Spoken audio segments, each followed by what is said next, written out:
நமஸ்காரம். ஒரு விஷயத்தில் ஒருத்தர் பிடிவாதமாக இருக்கிறார். தப்பான பிடிவாதம். எத்தனை எடுத்து சொன்னாலும் கேட்க மறுக்கிறார். என்ன செய்யலாம்? Good council has to prevail upon him. யாரேனும் அவர் மதிப்பவர் இருப்பாரா? அவர் எடுத்து சொன்னால் அவர் கேட்பாரா? பல பேர் சொல்லி கேட்காவிட்டாலும் நான் மதிப்பவர்னு ஒருத்தர் இருந்தால், எனக்கே பிடிக்காவிட்டாலும் அவர் சொன்னதை நான் கேட்க வேண்டுமா? அப்படி யாரான இருக்க மாட்டார்களா?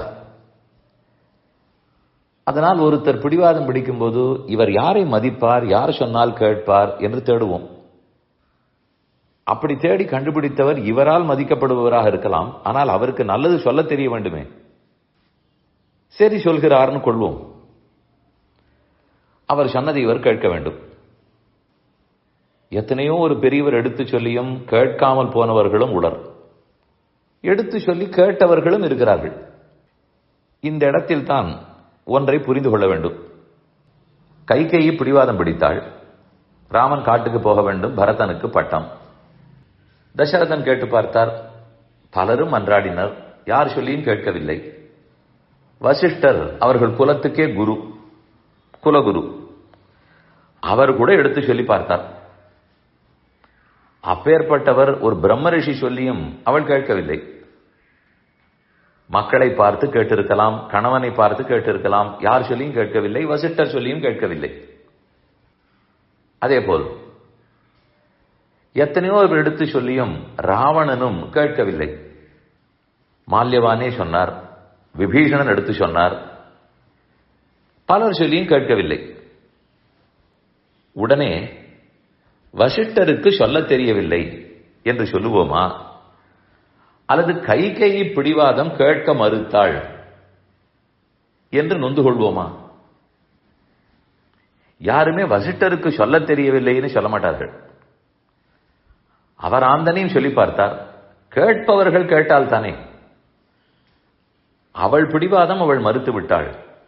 ராவணனும் அப்படித்தான். மாரீசன் எடுத்து சொன்னார், யார் சொல்லியும் கேட்கவில்லை. அவர் பிடிவாதக்காரர், அப்படித்தான். அதனால் நல்லதை எடுத்து சொல்லும் போது சொல்பவரை யாரும் இவருக்கு சொல்ல தெரியவில்லை என்று சொல்ல மாட்டோம். கேட்பவர் கேட்கவில்லை என்றுதான் சொல்லுவோம். இது உண்மைதானே? அப்படியே திருப்பி போடுவோம். சொல்லி கேட்டவர்களும் இருக்கிறார்கள். ராமன் எடுத்து சொன்னார், சுக்ரீவன் கேட்டார். சுக்ரீவன் விபீஷணனை ஏற்றுக்கொள்ளக்கூடாதுன்னு பிடிவாதமாக இருந்தார். அங்கதனும் பிடிவாதம் பிடித்தார். ராமன் எடுத்து சொன்னவுடன் கேட்டுவிட்டார்களே. உடனே நாம் என்ன செய்வோம்? ராமன் எப்படி எடுத்து சொன்னார், அவர் பெருமை கேட்டுவிட்டு ஆரம்புவோம். சுக்ரீவனை கொஞ்சமாவது கொண்டாட விடமா? அவருக்கு கேட்கும் மனப்பாங்கு இருக்கவே தானே கேட்டார். அவர் கேட்க மறுத்திருந்தால் ராமனை எத்தனை எடுத்து சொல்லியும் பிரயோஜனப்படாது. எப்போது வசிஷ்டர் சொல்லி கைகேயி கேட்கவில்லையோ அப்ப வசிஷ்டரை குற்றம் சொல்லவில்லை, கைகேயை சொன்னோம். அதே சட்டத்தை இங்கேயும் வையுங்கள். ராமன் எடுத்து சொல்லி சுக்ரீவன் கேட்டால் ராமனை புகழ வேண்டுமா அல்லது சுக்ரீவனையும் புகழ வேண்டுமா?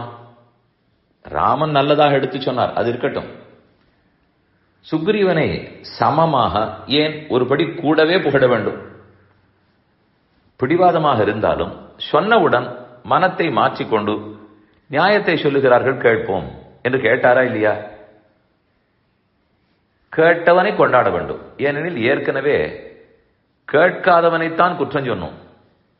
அதே சட்டம் இங்கு, அதே நியாயம் இங்கும். யார் கேட்டு விட்டானோ அவனைத்தான் கொண்டாட வேண்டும். ஆனால் நாம் இதை பண்ணவே மாட்டோம். ஒருத்தர் நன்கு சொல்லி அது எடுபட்டு விட்டால் சொல்பவரை கொண்டாடுவோம்.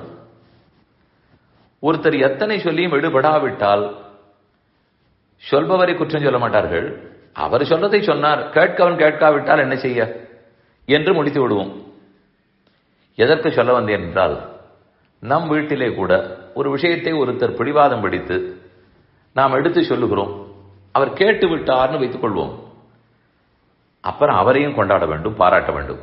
அதை விட்டுவிட்டு நான் சொல்லவே கேட்டார், நான் இப்படித்தான் எல்லாருக்கும் சொல்லி இருக்கிறேன், நான் எப்படியெல்லாம் எடுத்து சொன்னேன் தெரியுமா, இது நான் பட்டபாடு என்று அங்கேயும் நம் பெருமையே பேசிக் கொண்டிருந்தால் அப்புறம் கேட்டவருக்கு பெருமையே வராது. இப்படியே பேசிக் கொண்டிருந்தால் பிடிவாதத்தை மாற்றி கேட்டுக்கொள்ள வேண்டும்ங்கிற மனப்பான்மை எல்லாருக்கும் போய்விடும். அதனால் கிட்டத்தட்ட 2 இடத்துலையும் ஒரே சட்டத்தை வைத்துக் கொள்வோம். எடுத்து சொல்பவர் எடுத்து சொல்லிவிடுகிறார். அதற்கப்புறம் கேட்பதும் கேட்காததும் காது கொடுப்பவருடைய கடமை. அவர் அதை பண்போடு ஏற்றுக்கொண்டார் என்றால் சரி, இல்லை என்றால் இல்லை. இல்லை என்றாலும் அவர் குற்றம், ஏற்றுக்கொண்டாலும் அவருடைய நன்மை. இப்படி பார்த்தால் ஒரு பாசிட்டிவ் அப்ரோச்சாக இருக்கும். யாருக்குமே கேட்க வேண்டும்ங்கிற மனம் வரும்.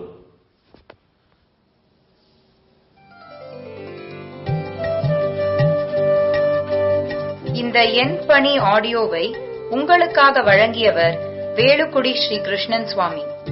இந்த ஆடியோவை தினமும் உங்கள் மொபைலில் பெற கிஞ்சித் என் பணி KINCHITENPANI